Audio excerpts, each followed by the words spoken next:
Hello दोस्तों, आज हम बात करेंगे EHV ACDC से रिलेटेड कुछ ऑब्जेक्टिव क्वेश्चंस जो कि कॉम्पिटिटिव एग्जामिनेशन और सेमेस्टर एग्जामिनेशन दोनों के लिए हेल्पफुल है। पहला क्वेश्चन है the top most conductor in HV transmission line is B phase conductor, Y phase conductor, R phase conductor या अर्थ कंडक्टर। तो बच्चों, जो टॉप मोस्ट में रखा जाता है वो फेज होता ही नहीं है, मींस आर वाई बी में से कोई नहीं रहेगा, सबसे ऊपर रखते हैं अर्थ कंडक्टर को। तो इसका आंसर हो जाएगा डी। अगला क्वेश्चन है corona has the disadvantages of, option है power loss, introduction with neighbouring communication circuits, introducing the harmonics predominantly, third harmonics into transmission line, all of these. तो बच्चों, कुछ लोग को लगेगा कि सिर्फ ए और बी सही है ना। जनरली आप ये सी ऑप्शन नहीं देखते होंगे, लेकिन ये भी ऑप्शन सही है। कोरोना की वजह से जनरली थर्ड हार्मोनिक इंट्रोड्यूस हो जाती है लाइन में, तो इसका आंसर हो जाएगा all of the these. Important question है ये। अगला क्वेश्चन है insulators used on EHV transmission line are PVC, glass, steatite, porcelain. तो बच्चों, इसका आंसर है पोर्सलिन का हम लोग इंसुलेटर कहां पे यूज करते हैं? एक्स्ट्रा हाई वोल्टेज लाइन में। ठीक है। अगला क्वेश्चन है the dielectric strength of air under normal condition is around 30 kV पर सेंटीमीटर, 150 kV पर सेंटीमीटर, 100 kV पर सेंटीमीटर, 200 kV पर सेंटीमीटर। इसका आंसर हो जाएगा 30 kV पर सेंटीमीटर। ठीक है, तो आंसर हो जाएगा ए।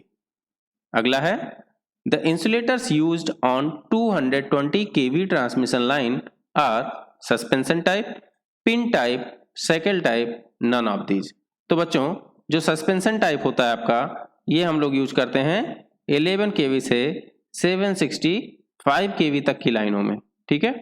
और बात कर लें पिन टाइप की, तो 11 kV के लिए है ना। और जो साइकिल टाइप होता है, इसको हम लोग यूज करते हैं 33 kV तक, है ना। अब देखिए, इसको हम लोग वैसे जनरली डिस्ट्रीब्यूशन में यूज करते हैं और इसको ट्रांसमिशन में। ठीक, तो इसका आंसर क्या हो जाएगा? Suspension type.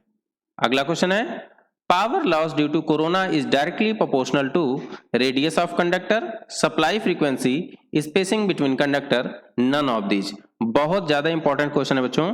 देखिए, PC इक्वल्स टू आप क्या लिखते हैं? 242.2 divided by delta F plus 25 under root R upon D V minus VC का whole square into 10 power minus 5, unit लिखते हैं किलोवाट पर किलोमीटर पर फेज। अब देखिए, यहां से आप कंक्लूजन क्या निकालते हैं? आप कहते हैं कि PC डायरेक्टली प्रोपोर्शनल टू होता है फ्रीक्वेंसी के। ठीक है, सही है ये। कुछ लोग कहते हैं कि ये PC directly proportional to R भी हो जाएगा। ये देखिए, R यहाँ पे ऊपर दिख रहा है आपको और ये PC भी ऊपर दिख रहा है, तो आप कहते हैं कि PC directly proportional to R हो जाएगा। यही गलती कर देते हैं आप, है ना। ये बिल्कुल गलत हो जाता है। क्यों?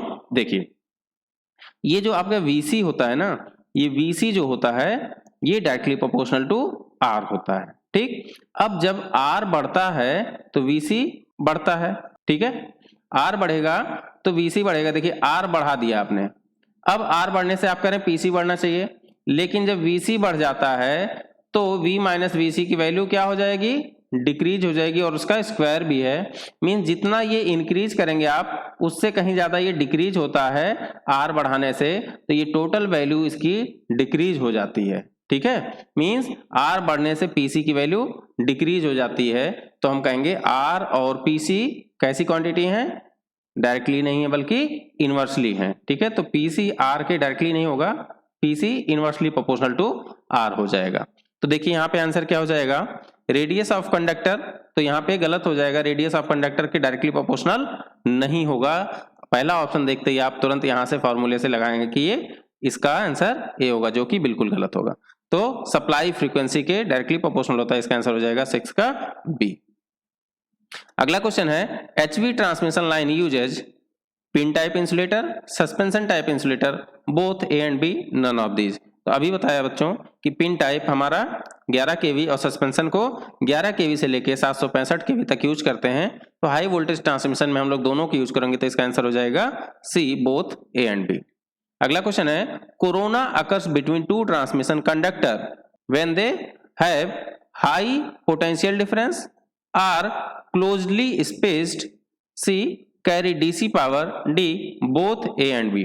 देखिए दो ट्रांसमिशन कंडक्टर हैं तो अगर उनके बीच में हाई पोटेंशियल डिफरेंस है तो हम कहेंगे कि हाँ वहां पे कोरोना होगा, और अगर उनके बीच की डिस्टेंस कम है, देखिए डिस्टेंस कम है, D अगर कम है इसका मतलब कोरोना लॉस बढ़ेगा तो वहां पे कोरोना अकर होगा। लेकिन DC पावर ये गलत है, क्यों? DC के लिए हमारा कोरोना नहीं होगा बल्कि AC के लिए होगा। ठीक है, तो आंसर हो जाएगा A एंड B। अगला क्वेश्चन है critical voltage limit of A transmission line increased by reducing the radius of the conductor, reducing the space between the conductor, increasing the space between conductor, increase the radius of the conductor. तो बच्चों इसका answer हो जाएगा increasing the radius of the conductor. कैसे conductor का radius increase करते हैं? Bundle conductor हम लोग यूज करते हैं ना। अब देखिए क्रिटिकल वोल्टेज जो होता है VC equal to 21.2 M naught del R ln D upon R। अब देखिए यहां से ये क्रिटिकल वोल्टेज जो है इस रेडियस के डायरेक्टली प्रोपोर्शनल है, तो अगर हम लोग रेडियस बढ़ाएंगे तो क्रिटिकल वोल्टेज का बदल जाएगा, मींस बढ़ जाएगा। अगर R को बढ़ाएंगे तो VC बढ़ जाएगा। ठीक है, तो इसका आंसर हो जाएगा D। अगला क्वेश्चन है what is the effect of critical voltage for corona in case of bundle conductor compare to single conductor. देखिए इसी का जस्ट पूछ लिया गया अभी जो मैंने बात किया कि रेडियस बढ़ाते हैं by the use of bundle conductor. Bundle conductor use करके रेडियस बढ़ाते हैं, तो रेडियस बढ़ाएंगे तो क्या हो जाएगा आपका? यहाँ पे पूछा है क्रिटिकल वोल्टेज, तो अभी इसे हमें बताया कि क्रिटिकल वोल्टेज इंक्रीज हो जाएगा, तो यहाँ पे आंसर हो जाएगा इंक्रीज। ठीक है, देखो रेडियस जैसे बढ़ेगा क्रिटिकल वोल्टेज आपका इंक्रीज हो जाएगा। तो दोस्तों ये वीडियो आपको कैसी लगी कमेंट सेक्शन में जरूर बताएं। अगर ये वीडियो आपको अच्छी लगी तो मैं नेक्स्ट वीडियो जरूर बनाऊंगा, तो कमेंट सेक्शन में मेंशन करना ना भूलें। Thank you so much.